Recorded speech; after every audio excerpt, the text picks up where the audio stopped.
আবারও বিতর্কিত হলো বিপিএল। পারিশ্রমিক না পেয়ে অনুশীলনে আসেনি দুর্বার রাজশাহীর ক্রিকেটাররা। সিলেট থেকে চট্টগ্রামে পৌঁছে এম এ আজিজ স্টেডিয়ামে প্র্যাকটিস করার কথা ছিল নতুন ফ্রাঞ্চাইজির দুর্বার রাজশাহীর।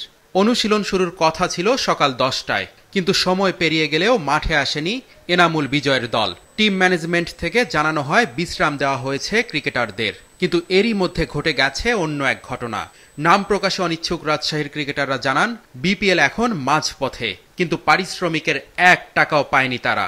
তাই অনুশীলন বর্জন করেছেন দলের খেলোয়াড়রা। কিছুদিন ধরে ক্রিকেটারদের দাবির কারণে রাজশাহীর টিম ম্যানেজমেন্ট 25% পারিশ্রমিকের চেক স্থানীয় ক্রিকেটারদের দিয়েছিলেন, কিন্তু সেই চেক বাউন্স হওয়ায় ক্রিকেটাররা ক্ষোভে ফুঁসে ওঠেন। রাজশাহীর ম্যানেজমেন্ট থেকেও খবরের সত্যতা নিশ্চিত হওয়া গেছে। দলটির এক কর্মকর্তা মাছরাঙ্গা টেলিভিশনকে জানান, দলের মূল খেলোয়াড়রা এই মুহূর্তে একসাথে না থাকায় তৃতীয় কোনো পক্ষ সুবিধা নিতে চাইছে।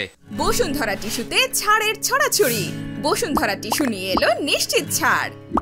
প্লেয়াররা তো সিলেট গিয়েছিল, সিলেট থেকে আসছে, আসার পরে ইয়েও নাই, ক্যাপ্টেনও ঢাকাতে, সব মিলিয়ে তাসকিন ভাইও একটু রেস্ট চাচ্ছিল। তো ওরা সবাই আজকে চাইছে যে রেস্ট করবে, দুপুরে একসাথে লাঞ্চ টাঞ্চ করবে।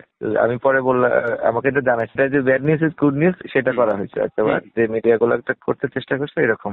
সব মিলিয়ে আজকে প্র্যাকটিসটা আমরা পোস্টপোন রাখছি, রেস্ট বলেন বা যেটাই বলেন, তারা বয়কট করছে এরকম না। স্থানীয় ক্রিকেটারদের পারিশ্রমিক ছাড়াও 10 দিনের দৈনিক ভাতা বকেয়া রয়েছে। তবে এই কর্মকর্তা জানান, 16 জানুয়ারি ক্রিকেটারদের টাকা পরিশোধের কথা আগেই নির্ধারিত করা।